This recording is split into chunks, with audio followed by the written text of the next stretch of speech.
भूत भावन बाबा भोलेनाथ की नगरी वाराणसी में सभी 12 ज्योतिर्लिंग स्थापित हैं। मध्य प्रदेश के मांधाता नगरी में नर्मदा नदी के तट पर विराजमान ओंकारेश्वर ज्योतिर्लिंग की प्रतिकृति काशी में भी है।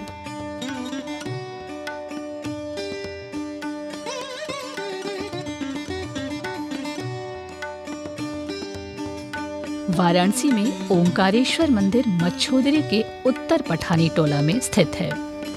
काशी खंड में मत्स्योदरी तीर्थ का उल्लेख मिलता है। कालांतर में मत्स्योदरी को मच्छोदरी के नाम से जाना जाने लगा।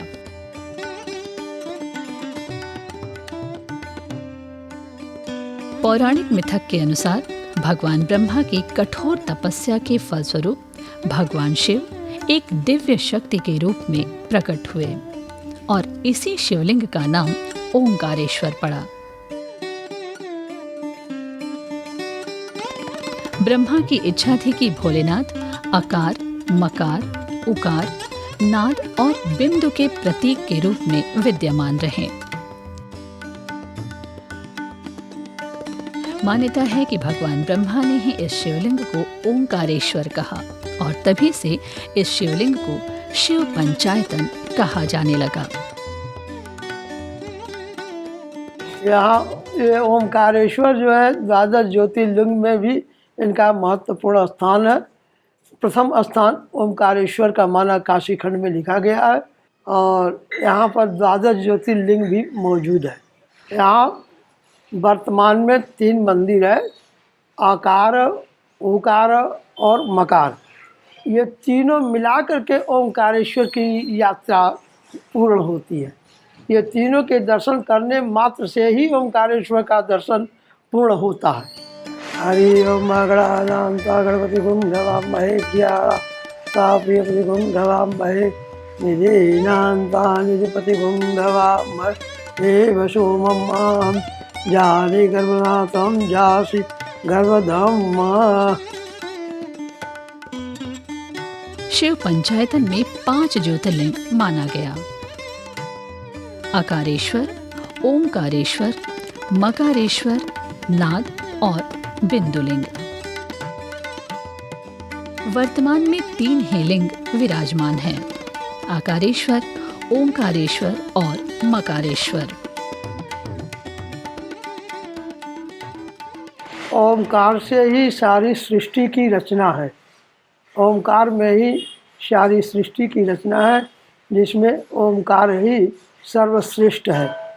ओमकार के 5 स्वरूप हैं, आकार, उकार, मकार, नाद और बिंद। तो 3 तो प्रत्यक्ष है, 2 लुप्त है।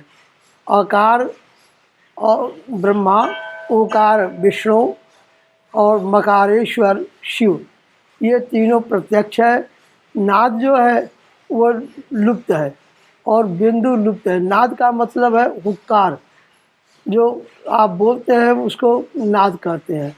जो सांस प्रणव लेते हैं वो शून्य है, उसी को बिंदु कहा गया है। तो ये दोनों लुप्त है और ये तीनों जो सो प्रत्यक्ष है।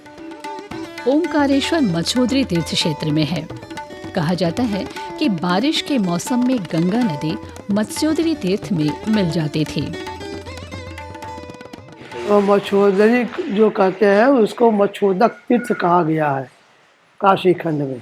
और मच्छोदक तीर्थ में स्नान करके वैशाख शुक्ल चतुर्दशी को बाबा का श्रृंगार पूजन करने से मोक्ष की प्राप्ति होती है। मच्छोदरी तीर्थ के अंतर्गत मकारेश्वर मंदिर में आंध्र प्रदेश के अनंतपुर के शिव कोटि द्वारा मां पार्वती की एक प्रतिमा स्थापित की गई है। ओंकारम बिंदु संयुक्तम नित्यम ध्यायन्ति योगिनः कामदम मोक्षदम चैव ओंकाराय नमो नमः। ओंकार के रूप में हमारे हृदय के केंद्र में कौन रहता है? वो कौन है जिस पर योगियों का निरंतर ध्यान रहता है? वो कौन है जो हमारी सभी इच्छाओं की पूर्ति करता है, जो अपने भक्तों को मुक्ति देता है?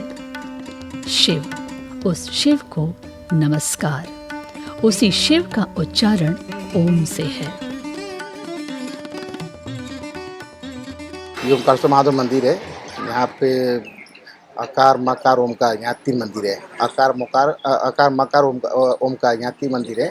यहाँ हम लोग पूजा करने आते हैं। जो भी श्रद्धालु पूजा करने आते हैं, यहाँ हम लोगों को शांति मिलती है, लोगों की इच्छाएं पूरी होती है। हम बाबा के दरबार में 1 साल से आ रहे हैं। हर जगह से हारे थे तो यहाँ आए हैं, और यहाँ आने के बाद थोड़ा क्या बहुत ज़्यादा सुकून, शांति मिलता है, और उम्मीद है कि बाबा के दरबार से कभी खाली नहीं जाएंगे। लोक मान्यता है कि भगवान ओंकारेश्वर महादेव की पूजा अर्चना करने से मनुष्य को सभी पापों से मुक्ति मिल जाती है।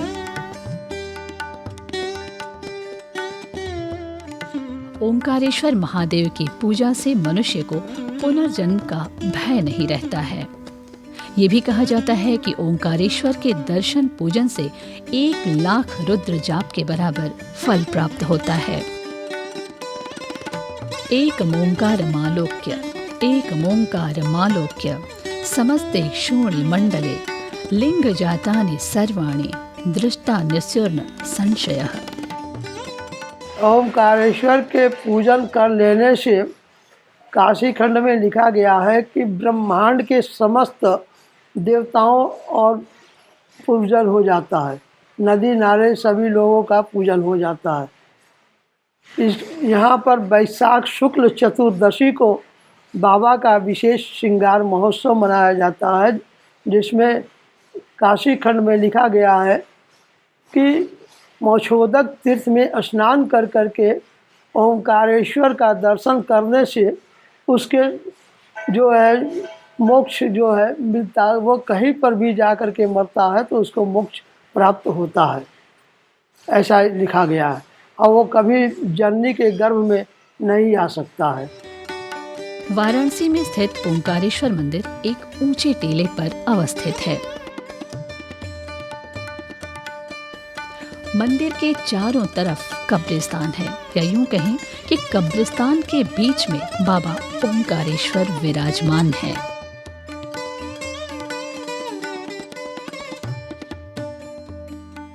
ये काशी के 3 खंड में खंडपीठ है, जो कि 3 पर्वत है। केदारेश्वर खंड, ओंकारेश्वर खंड और विशेश्वर खंड है। पहला जो है ओंकारेश्वर खंड है, दूसरा विशेश्वर खंड है और तीसरा केदारेश्वर खंड है। ये पर्वत पर विराजमान भगवान ओंकारेश्वर है। ये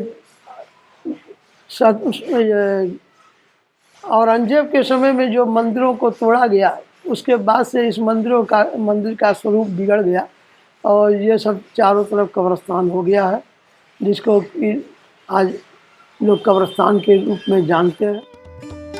वाराणसी के ओंकारेश्वर लिंग को सृष्टि की उत्पत्ति के समय का माना जाता है। काशीखंड इस तथ्य की पुष्टि करता है। ये काशीखंड में लिखा गया है कि ब्रह्मा ने जब सहस्त्र वर्ष तपस्या किया तो ये सातों पाताल को फोड़ करके ज्योति निकली है, जिस ज्योति में पहले ब्रह्मा ने अपने अंतःकरण से अपने आप को स्वयं देखा है। उसके बाद ओंकार की नाई भगवान विष्णु को देखा है, फिर मकार की नाई भगवान शिव को देखा है। इस तरह से ये आदि अनादि काल का ये शिवलिंग है, कोई स्थापित लिंग नहीं है। ये स्वयं ज्योतिर्मय लिंग है, स्वयंभू लिंग है। स्कंद पुराण के काशी खंड में भगवान शिव द्वारा ओंकारेश्वर शिवलिंग को सबसे अच्छा कहा गया है।